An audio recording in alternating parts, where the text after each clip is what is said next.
Now the question is,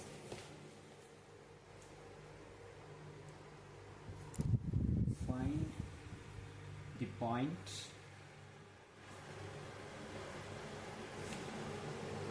on the x-axis which is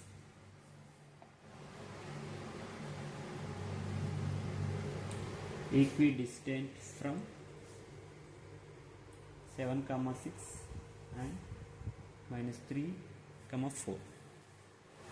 Find the point on the x-axis which is equidistant from 7, 6 and -3, 4. So just నార్మల్గా ఇది X axis, ఇది why axis అనుకుంటే జనరల్గా ఇది graph అండి. Just assume that, మనం assume చేసుకోండి. So 2 పాయింట్లు ఇచ్చాడు, 7, 6 -3, 4 అనేది ఎక్స్ యాక్సిస్ మీద ఉన్నాయంట. Find the point on the X axis. ఇప్పుడు ఒక పాయింట్ వేసుకోండి, ఇక్కడ ఒక పాయింట్ పి అనుకోండి. పి ఎక్స్, వై అనేది ఎక్స్ యాక్సిస్ మీద ఉంది. సో ఇక్కడ ఎక్స్, వై ఉన్నప్పుడు ఏమైందంటే, ఇక్కడ పాయింట్ అనుకోండి, ఇక్కడ ఎక్స్ యాక్సిస్ మీద పాయింట్ మాత్రమే ఉంటుంది, వై వాల్యూ 0 అయిపోయింది. అంతే కదా ఫ్రెండ్స్, ఎందుకంటే ఇది ఎక్స్ యాక్సిస్ కదా, సమ్ పార్ట్ ఆఫ్ ఎక్స్ ఉందని, ఎక్స్ వాల్యూనే ఉంటుంది ఇక్కడ. సో ఇక్కడ ఎక్స్ కోఆర్డినేట్ మాత్రమే ఉంటుంది, వై కోఆర్డినేట్ ఈక్వల్ టు 0. అప్పుడు పీ పాయింట్ ఏమైంది, ఎక్స్, 0. అర్థమైందా friends? Find the point on the X axis. మన X axis point find out చేస్తున్నాం కాబట్టి వై వాల్యూ 0 అయిపోయింది. ఎందుకు అయిపోయింది, ఇక్కడ ఒక ఎక్స్ ఈ కోఆర్డినేట్ వాల్యూ, ఎందుకంటే 0, 0.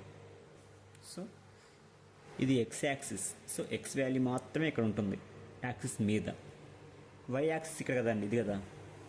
మనకి ఏదైనా సమ్ పాయింట్ ఇచ్చాను అనుకోండి, అది ఇక్కడ మూవ్ అయ్యింది, ఇలా మూవ్ అయ్యింది. సో అంటే ఎక్స్, వై 2 వాల్యూస్ ఉంటాయి. అదే వై యాక్సిస్ మీద పాయింట్ ఉందని చెప్పి అనుకోండి, సో ఇక్కడ మూవ్ అయింది, అప్పుడు ఎక్స్ వాల్యూ 0. సో మనకు కావాల్సిన పాయింట్ పి ఎక్స్, 0. సో ఇప్పుడు మనకి ఏంటి ప్రాబ్లం, ఇప్పుడు ఈ పాయింట్ ఇక్కడ ఉంది కదా, ఏ 7, 6, బి వాల్యూ -3, 4.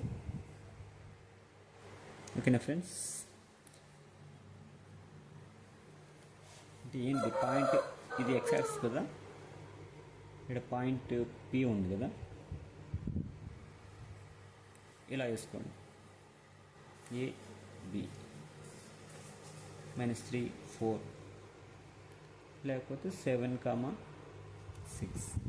మీరు ఇలా అయినా వేసుకోవచ్చు, లేదంటే ఇంకెలా ఇప్పుడు ఏ రకంగా వేసుకోవచ్చు. ఇటు ఎక్స్ వాల్యూ నెగిటివ్ వెళ్ళదు ఇక్కడ, సో -3, 4 -3, అలాగే ఇటు positive, negative, X axis, Y axis. So -3, 4. So ఇక్కడ పాయింట్ ఉంటుంది, బి పాయింట్. అలాగే 7, 6.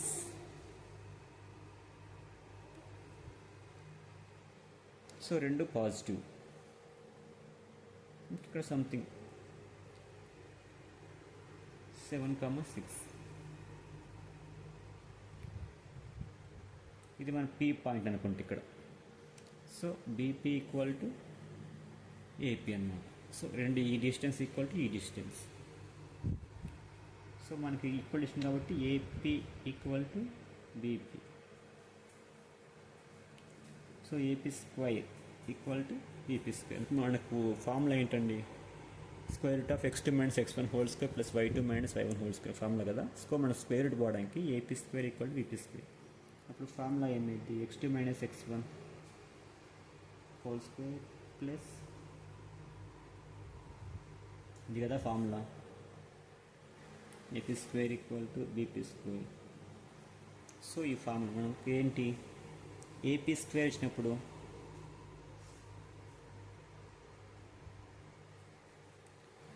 ఏపీ ఓకేనా friends?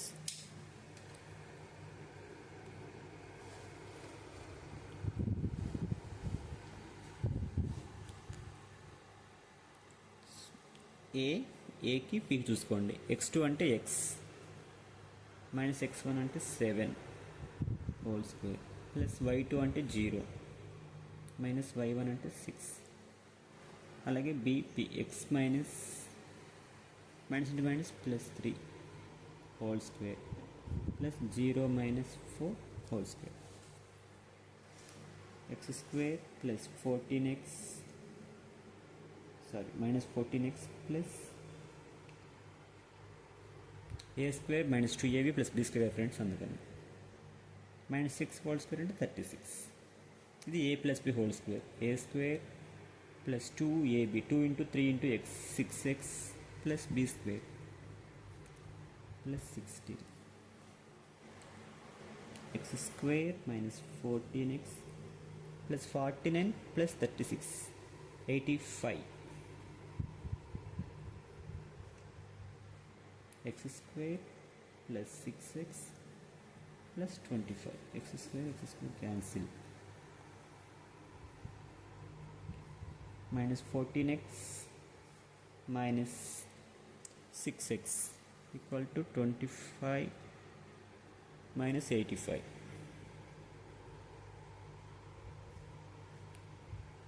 Minus 60. x equal to 60 by 20 21. మనకు కావాల్సిన ఫ్రెండ్స్ పాయింట్ ఏంటి? x, y equal to 3, 0. So మనకి ఇది రిక్వైర్డ్ పాయింట్. ఏమైనా ఫ్రెండ్స్ సింపుల్ ఇది ప్రాబ్లం. మనకి ఏంటంటే ప్రాబ్లంలో ఇచ్చాడు, ఏమి ఇచ్చాడు? Find the point on the x axis మీద పాయింట్ ఉంటే మనకు సింపుల్గా y అనేది ఇక్కడ చూసుకోవచ్చు. మీరు y వాల్యూ 0 పెట్టుకోవచ్చు, సింపుల్. అప్పుడు ఏదో ఒక ఇచ్చిన పాయింట్స్ a, b 2 అనుకుంటే, అలాగే ఏపీ బీపీ అనుకుంటే 2 వైప్స్ స్క్వేర్ చేస్తే మనకు ఫార్ములా ఇది x2 minus x1 whole square plus y2 minus y1 whole square అనేది ఫార్ములా యూజ్ చేసుకుంటే ఈ రెండు డిస్టెన్స్ ఈక్వల్ చేసుకునే పని అయితే ఇది a minus b whole square formula. A square మనకి ఇక్కడ ఫార్ములా ఉంటుంది కదా, a minus b whole square formula simple, మీకు తెలిసే ఉంటుంది ఆల్రెడీ. కాదు మనం ఇక్కడ రాస్తాను. a square minus 2ab plus b square. a plus b whole square formula అండి. a square plus 2ab. మనకి ఈ రెండు ఫార్ములాలు యూజ్ చేసుకుంటే మనం ఈజీగా దీన్ని సాల్వ్ చేసుకోవచ్చు. సో లాస్ట్కి వచ్చిన ఫార్మ్ చేసుకుంటూ వచ్చేస్తే x, y 3, 0. Thank you friends.